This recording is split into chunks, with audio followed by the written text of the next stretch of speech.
Bonsoir, mesdames, messieurs. Nous poursuivons notre conférence de presse d'après-match avec le coach Pape Thiaw du Sénégal qui vient de remporter ce match face au Burundi. Coach, mes félicitations. Merci. Et dites-nous que retenir de ce match. Avant tout, bonsoir à tout le monde.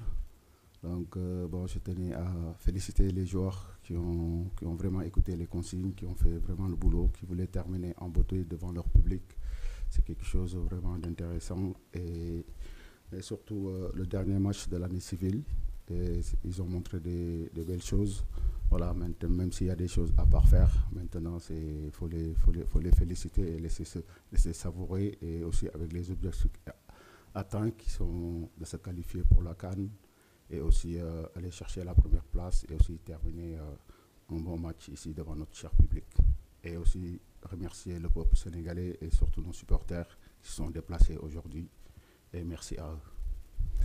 Merci, coach. Nous passons aux questions.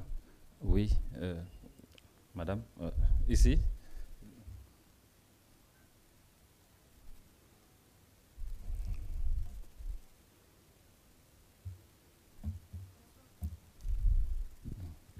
Bonsoir tout le monde. Bonsoir coach. Félicitations avant tout. C'est Niagne Dioufnian, journaliste à Desports TV. Ma question est la suivante. Coach, on attendait au moins 100 joueurs locaux sur le terrain, surtout en seconde période, quand le match était presque plié avec le deuxième but d'Habib Diarra. Pourquoi ce choix de ne pas faire jouer un joueur local? Merci. Oui, bonsoir. Je pense que pour moi, dans ma tête, on est dans la préparation de la CAN. Donc, on savait qu'on était qualifié, donc il faut se projeter pour ça. Après, voilà, il y a eu des changements à faire, c'était un choix. Voilà, et je pense que si je les ai convoqués, j'ai confiance à ces joueurs et je les connais, je les suis tous les week-ends. C'est des excellents joueurs. Donc voilà, leur moment venu, peut-être ils seront là, peut-être même il faut s'attendre un jour, ils seront titulaires dans cette équipe. Merci. C'est bon. Oui. Voilà. Félicitations coach, Idrissa Sané de l'Observateur. Alors coach, après ce quatrième match, on fait peut-être le bilan. 8 buts marqués, 0 encaissés. Et on sait également ceux qui vous ont suivi du CHAN jusque-là. On sait que vous avez des équipes qui ont toujours un jeu très offensif. Pouvez-vous nous dire un peu plus sur la recette Pape Thiaw? Oui, bonsoir Idrissa. Bon, écoutez, la recette Pape Thiaw, on apprend, c'est sûr et certain, mais bon, après, quand on a des joueurs qui nous écoutent pour les consignes, après c'est plus facile, les joueurs facilitent la chose. Aujourd'hui, je suis avec des grands joueurs qui sont à l'écoute, très disciplinés et très tactiques, très techniques. Aussi, pour mettre quelque chose en place, c'est plus facile, c'est sûr. Vous parlez du CHAN, il y a eu des très très très belles choses. Même là, avec notre équipe première, il y a des choses à parfaire encore. Mais voilà, on est là, on travaille, on continue à travailler, on continue à apprendre aussi. Et après, on verra la suite. Mais après, la méthode Pape Thiaw, c'est tôt d'en parler maintenant. Coach, félicitations. Je m'appelle Kazekiri Wars, journaliste burundais. Compte tenu du match, le Burundi a été battu par 2 buts à 0. Mais en fonction de ce que vous attendez du Burundi, de l'organisation, de l'équipe, qu'est-ce que vous avez vu pour le Burundi? Qu'est-ce qui n'a pas peut-être marché pour nous tactiquement en fonction de ce que vous avez préparé? Non, moi je pense qu'il faut féliciter leur coach. Bon, à un espace de quelques jours, il a réussi à mettre quelque chose en place, un bloc qui bouge bien, qui est vraiment intéressant, qui nous ont posé des problèmes. Vraiment bravo à cette équipe et c'est une équipe à suivre dans l'avenir parce que si on le laisse travailler, il peut ramener cette équipe très très loin.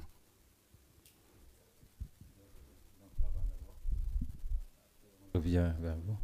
Bonjour coach et félicitations d'abord. Merci. Il y a une question pendante, peut-être certainement les gens attendent ce que va décider les décideurs, si je peux m'exprimer ainsi. Partout, il y a des décideurs. Hein. Est-ce que déjà, dans la tête, quelque part, vous pensez à une reconduction à la tête, à une confirmation à la tête de cette équipe nationale du Sénégal? Merci. Oui, bonsoir, Pape Djibril. Bon, donc, j'ai... Aujourd'hui, à l'instant où je vous parle, c'est sûr, c'est moi le coach. Une fois que je sors de la conférence de presse, la période intérimaire s'arrête. Voilà, je laisse la tutelle décider. Moi, je serai à la disposition de notre fédération et de la DTN. Merci. Oui, cher Tidiane. Oui, coach, bonsoir, cher Tidiane Diagne, RFM. Bonsoir, cher. Alors, coach, vous avez assuré en tant qu'intérimaire 3 victoires en autant de sorties. Vous êtes également comptable, 4 victoires plutôt en autant de sorties. Vous avez également, vous êtes comptable aussi du bilan d'Aliou Cissé puisque vous étiez son entraîneur adjoint. Alors, dites-nous aujourd'hui, quel est le bilan que vous tirez après donc ces journées de qualification, mais surtout, vous personnellement, votre bilan en tant qu'entraîneur intérimaire? Oui, bonsoir. Oui, c'est sûr, c'est un bilan positif parce que si tu marques 8 buts, tu gagnes 4 matchs et 0 but encaissé, ça peut être satisfaisant. Maintenant, c'est sûr, il y a des choses à parfaire, comme je l'ai dit tout à l'heure. Voilà, on verra dans le futur que ça sera. Mais pour l'instant, je préfère plus ne pas développer dans ce sens. Nous prenons la dernière question, oui.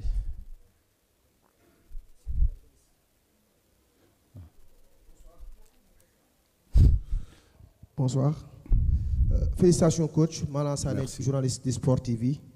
On a vu que sur le plan tactique, l'équipe s'est beaucoup améliorée sur l'animation, surtout sur le côté droit avec l'arrivée de Crépin. Surtout aujourd'hui, on a constaté qu'il y a un triangle qui s'est formé entre Crépin, Habib Diarra et Iliman Ndiaye sur le côté droit.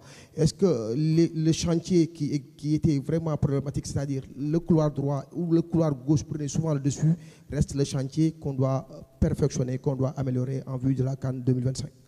Oui, bonsoir Malang. Je pense que voilà, on termine un match dont on gagne 2-0, c'est sûr. Il y a des points très positifs, mais après il y a beaucoup de choses à régler. C'est sûr que ça soit dans tous les secteurs. Donc c'est sûr, après notre côté droit, c'est sûr, à un moment on en parlait beaucoup, mais aujourd'hui avec l'arrivée de Crépin, ça nous a fait beaucoup de bien. Maintenant, on va continuer à suivre la DTN va continuer à suivre ces joueurs, ça c'est sûr. Après, voilà, on verra dans le futur. Merci beaucoup. Et à très bientôt.